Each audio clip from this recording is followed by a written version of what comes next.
Dan, Alicia, thank you so much for coming on to the show. Now, Dan, you and I first touched base on LinkedIn, and we talked briefly about the work you and Alicia have done to help those working on the front lines of the COVID-19 pandemic. Before we get into the meat of the project that you both co-founded, can you tell us briefly about the work you and Alicia do day to day? Yeah, so I am a privacy counsel and legal engineer at a startup called Amuda. Mhm. And what we do is we help companies share data safely and ethically for the purposes of analytics and artificial intelligence. What I do day to day is sort of at the intersection of law and technology. I think a lot about data protection regulations and privacy, think about how that can be embedded into software products so that companies can use best practices and protect their data by default. Mhm. But outside of that, just more generally, I did my PhD at the Kennedy School in policy and sociology, and I care a lot about inclusive cities. I studied affordable housing. Wow. And so I'm really interested in how law and technology more generally can bolster inclusive cities. I know that's really different than what I'm doing with Frontline Suits, but that's like more generally what I care a lot about is how we can address things like urban inequality. Got it. Got it. And how about you, Alicia? Yeah, first, thank you so much for having us on this show. This is awesome. I am an emergency doctor. I'm in residency currently in New York City, and I work at 3 different hospitals, one of which is in Elmhurst, which people have kind of gotten to know as being called epicenter of the epicenter of the pandemic. Mhm. So we can talk more about that. I love emergency medicine. I went to med school at Brown University in Providence, Rhode Island. And throughout these years in my career in medicine and also outside of it, I've generally been very interested in a lot of different kinds of social advocacy. I'm currently also working with this group, Doctors for America, and also Physicians for Criminal Justice Reform. And I worked with the homeless community in medical school. And that's kind of how Dan and I met, and we're together, and we're both very interested in a lot of different advocacy issues. I love that. And I love that you both have that shared interest of helping out the community. And I know that one of the biggest concerns regarding the containment of COVID-19 in the United States has been the lack of protective equipment. For the past few months, I know that the both of you have co-founded a donation-based project called Frontline Suits. What are Frontline Suits, and what problems were they designed to address? Yeah, so Frontline Suits is it's our fundraise initiative to donate washable head-to-toe suits to frontline healthcare workers during this time that started during the pandemic. And this is all to add to our current protective wear. And I can kind of go into how this really started, but the problem it's trying to address is that essentially our healthcare workers don't feel safe, and that's for a number of reasons. One of them is that we just have a lot of our body exposed day to day, even if we were provided every single equipment that is part of the standard protective wear, even including that, we have a lot of our scrubs are exposed, our neck is exposed, and that's very different from what we've seen in other countries that were able to supply their healthcare workers with hazmat suits. So that's how we decided to focus on trying to promote the idea of adding washable head-to-toe suits. And why do you think America in particular, compared to other countries, is so unprepared? In general, or just, I think we can talk about specifically with regards to Yeah. this problem we're addressing. Hmm. I think the other question of why we're unprepared is a larger issue, but in terms of the suits, I think one of the key issues is that we just don't have the supply. That's we don't have the supply to create it, so therefore it has become really hard to think beyond beyond our mask, beyond the gown that we normally wear. I'm going to talk a little bit about how when this first started. Hmm. Working in the medical ICU in Elmhurst, and like I mentioned, it was a pretty wild time, and still is. But at that time, it was starting to become known as the epicenter of the epicenter. Hmm. And I just remember back in March, I happened to run the first cardiac arrest resuscitation of a patient who was COVID positive at my hospital, and that's basically when you lose your pulse, and then We try to do CPR to resuscitate the patient. You can use your imagination. It's a very intense process. There's multiple people in the same room. Multiple people are doing procedures like putting a breathing tube or doing CPR on chest. And all these things are pretty high risk to, of course, the patient is a priority, and also providing safety to the healthcare workers are the priority. So while I was the leader in the resuscitation, I had to simultaneously think about how to save the patient's life and also protect the staff that were all in the room. And so after that, fortunately, the patient did get his pulse back after 15 minutes. But later when I reflected on that, I just felt very uneasy. I knew that everybody was exposed in some degree, even if we had all the standard gear. So that time when I was thinking about images of other countries wearing hazmat suits, I was telling Dan about it, and I told him I wish that we could wear a washable suit. The ones that we had known of in the other countries were disposable, and I think that kind of comes back to why I think we might be unprepared, because we just don't have the supply capacity to provide every single one of our healthcare workers with a disposable suit, because they will just run out of it. And that's what we saw. We started to get donations of hazmat suits, but we would just run out very quickly. So all the hazmat suits that we have so far, to my knowledge, are all just based off of donations, and there's limited supply. So that's when I told Dan I wish we had this, or I wish I had that for myself, and I wish I had it for my coworkers. Yeah, and to tie it back to your earlier question as well, I think that what Alicia said like really helps to shine a light more generally on this aspect of, in terms of thinking about how we can prepare, of making sure that we bring up the voices of those on the front line of the healthcare crisis, and on the front lines of the pandemic, to kind of influence new innovations. I think what's been interesting is that this is sort of an unprecedented experience for lots of people in the US. Correct. And up to this point, there hasn't been that much innovation around PPE. And so through this experience, learning from Alicia's experience and hearing about her stories, I realized, this was a great idea.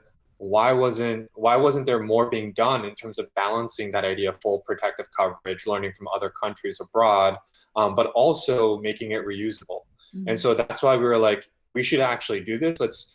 We want to balance the feasibility and sustainability of it with the feeling of allowing more people to have more of that head-to-toe coverage. And so we decided that we would just try to reach out to our network, see if we could raise some money, and then start quickly sourcing often reusable suits from other related, tangential industries that also care about head-to-toe protection.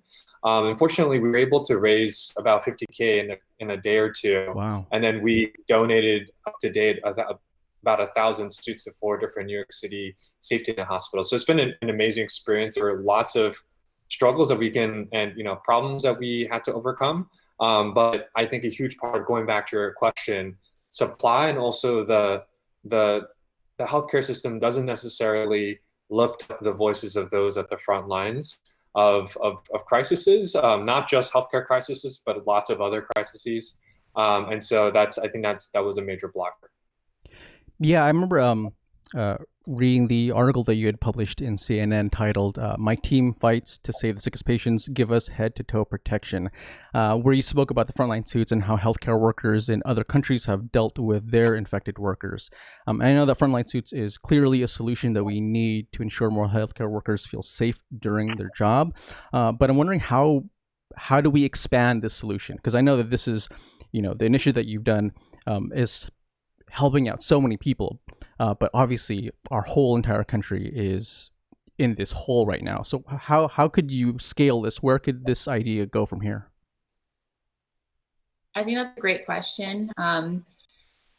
So we adapted from other industries, like Dan talked about, from the auto worker industry, the painter industry, but that's because we didn't really have the equivalent in the medical industry. At least that was available for commercial purchase. I think that there's several routes to how you scale an idea, and one of them is in actually producing it and supplying it. And fortunately, manufacturers have been amongst so many other people who have stepped up during the pandemic and have volunteered their time, collectively organized, found fabric, especially what we've seen around the mask industry, and also with gowns as well, which is what we propose to wear over our coverall suits. So I think one is to continue to mobilize our manufacturing industry, and I know several emergency doctors started this organization called Get Us PPE that helps with that and helps to see where the need is and find out how can we best utilize resources to provide that need to where they need it most. And then I think before we can get to that point, though, I think we also need to just scale the idea itself. And that's why we wrote the op-ed, because right now it's not standard practice. It's something that I'm kind of talking about at work.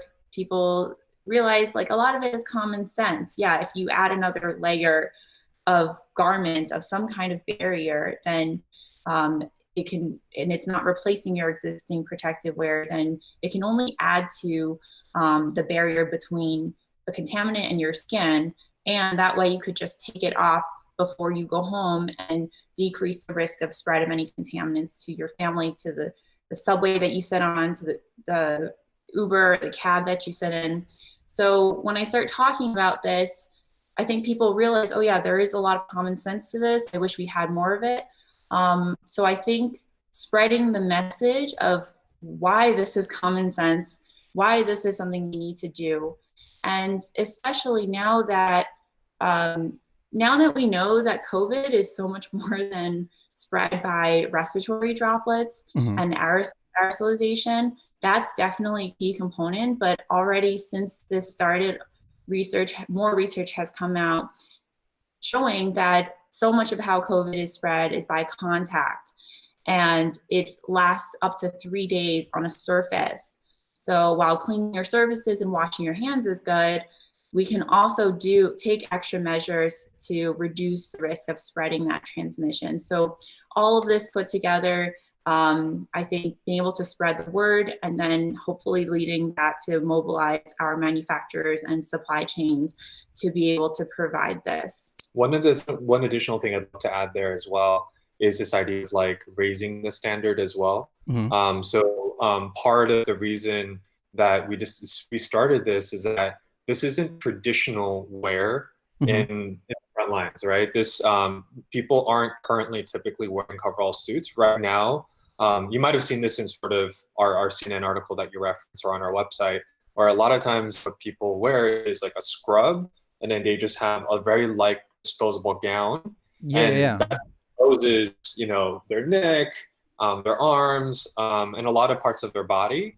The idea is that why don't we wear something that covers our entire body, but still put it underneath traditional PPE like the disposable scrub. And just to be clear, we're not calling our suits PPE because that's a whole regulatory minefield. And so there are standards, but we want to make it as high quality. We're using medical grade fabric, et cetera, for the ones that we're thinking to release in the future. But just more generally, the point there is that we want to raise the standard and potentially change the policies around what people are recommended to wear in the emergency room. And I think in addition to manufacturing, spreading the word is how do we change the policy around that? How do we help, for instance, convince the CDC and other major bodies to say that, hey, wearing a washable, reusable coverall suit could be really important standard practice. Yeah, when I was reading about the idea of reusing the suits, I mean, again, I have no idea about the space, but I read it and I was like, okay, that sounds very intuitive. That sounds very practical in terms of sustainability. I know that you hosted that survey where you talked to hundreds of different healthcare workers to sort of get their opinions on this. What kinds of things have you heard from them? Yeah, so we were able to survey healthcare workers before they started wearing the suits, so when they were requesting them. And so by the way, every single suit that we donated was requested individually. So we didn't want to donate the suits and then have them sitting in a hospital storage without use. And she's seen actually a lot of that, where a lot of donative efforts, they're just sort of sitting around the hospital not being used necessarily, because potentially because of those donated items. Yeah, so we were able to do this survey, and the pre-survey showed us that generally we asked healthcare workers if they felt safe, and pretty much across the board, I think only 9% had said that they felt safe in their current provided PPE, and 97% said that they would feel safer in a suit. Granted, that's biased towards the people who are in a suit. Yeah. But it was still over 1,000 people who responded, so it's like significant numbers of people. It showed us that a large number of people wanted this, that there was a need, and that's exactly reflected in what I saw at work when I started to distribute the suits. Not only my hospital, but 3 other large safety net hospitals, and now we're expanding beyond that. But when I got to work and started bringing people the suits, some just put it on immediately, like within that hour. I would pass by them again, and they were wearing it. Others later, they would hear about it, then they would ask, how can I request one? And at one point, I remember bringing a suit that had my coworker's name on it, and I walked over to triage where he was sitting, holding it. He grabbed it from me, held it to his chest, and was like, oh my gosh, I was waiting for my suit. Oh my gosh. I know. It's like, this sounds like such a simple idea, but actually it's pretty amazing that, I guess I wasn't the only person who wanted to wear something like this at work. And if anything, I definitely think it has shown that people have increased their sense of safety at work. So that's been reflected in our preliminary survey data, which now, after we are collecting feedback already from a much smaller sample, because we're still in the process of collecting feedback, but already we've seen that there's a drastic shift in most people. In fact, nobody has said that they feel unsafe in their protective wear, and almost everyone, either they're a very small percentage are neutral, but the rest, almost everyone, feels safe in their protective wear. And we just have some amazing testimonials that they also voluntarily wrote. And across the board, they share that this is just something that they've been wanting to wear to work, and now are really glad because they have it now, so it's not going to run out, and they can just wash it and reuse it. Now they know that they're going to be prepared for whatever is going to be coming in the future.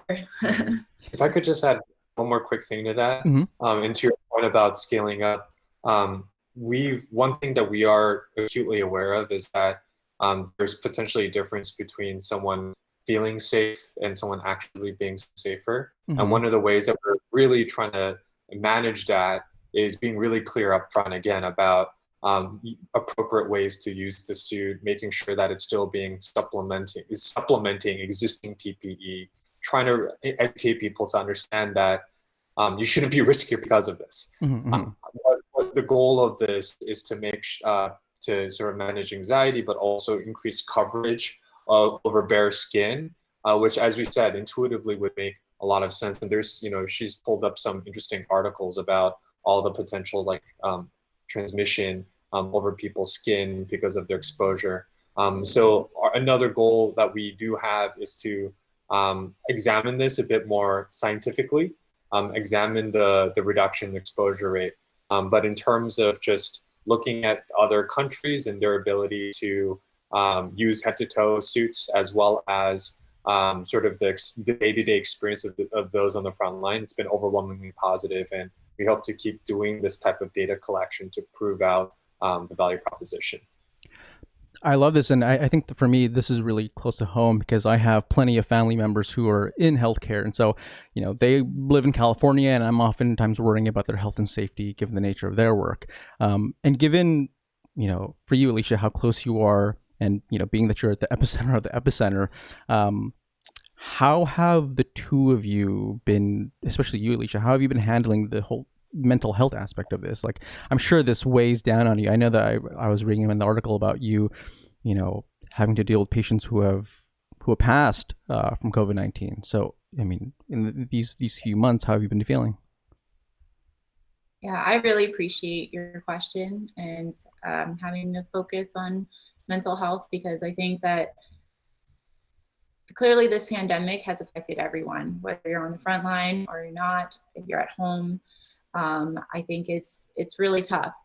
And I feel very fortunate that I have Dan, that he's doing well, my family's healthy.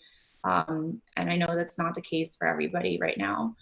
In terms of how I'm doing, I would say I feel extremely lucky. All of the support that healthcare workers have gotten during this time, not just at Elmhurst, but I think just globally, has it's really truly helped. I think that's helped to just allow us to encourage each other and to support each other. The other thing that has really helped me is reflecting on and holding on to those moments that I can remember that are kind of like the wins, especially at work. I remember the first time that, when I was in the ICU, we have all these patients, they undoubtedly all had COVID, and I only took care of patients who were extremely sick on the ventilator, and to be honest, have very, very low chance of surviving. So from the get-go, that was my day after day. And unfortunately, I had to pronounce a lot of patients dead. And so the first time that my team, we were able to take a patient off of the ventilator, that was just like, we celebrated every last bit of that moment. And what that means is that the patient can then wake up and no longer has to be sedated, can breathe on his own. And then over the next day or two, started talking to us and regained his mental status. No longer needed oxygen. And then eventually he was able to go home and see his family. Wow. So, yeah.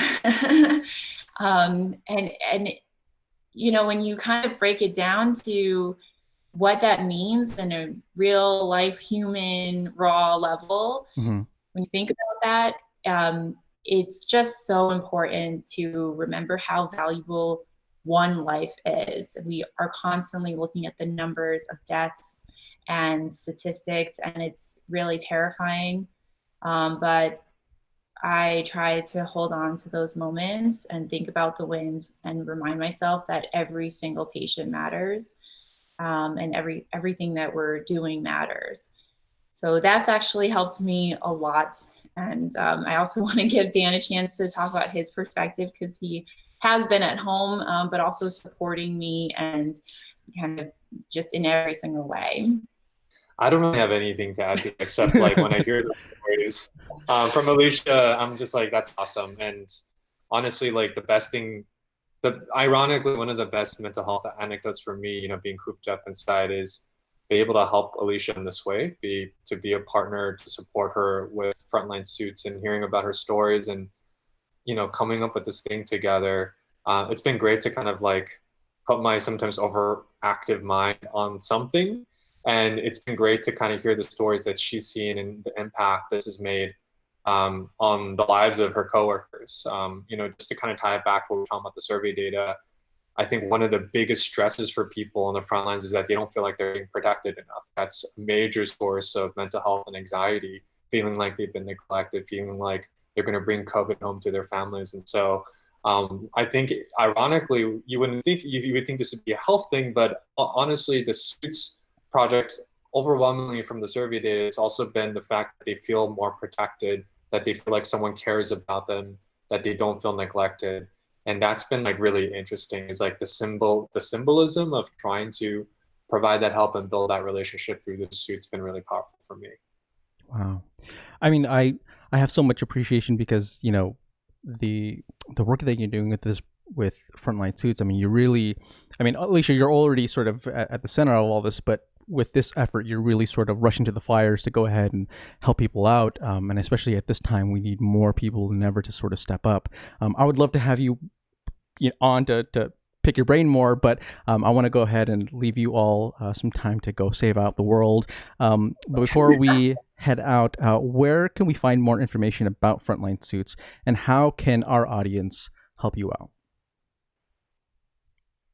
Yeah, so thank you so much. So you can go to www.frontlinesuits.com. We also tried to make it simple and made our Instagram and Twitter handle at Frontline Suits. So that would probably be the best.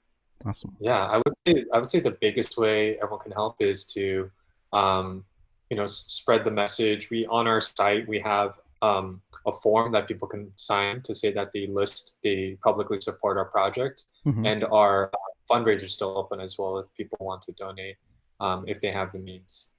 Perfect. Well, Dan, Alicia, thank you so much for coming on and sharing your story. We'll definitely have to let everyone know about Frontline Suits. Thank you so much for having us. Really appreciate it. This was awesome. Thank you so much. All right, have a wonderful, wonderful day, and please stay safe out there. You too. Thank you. All right, take care. Bye.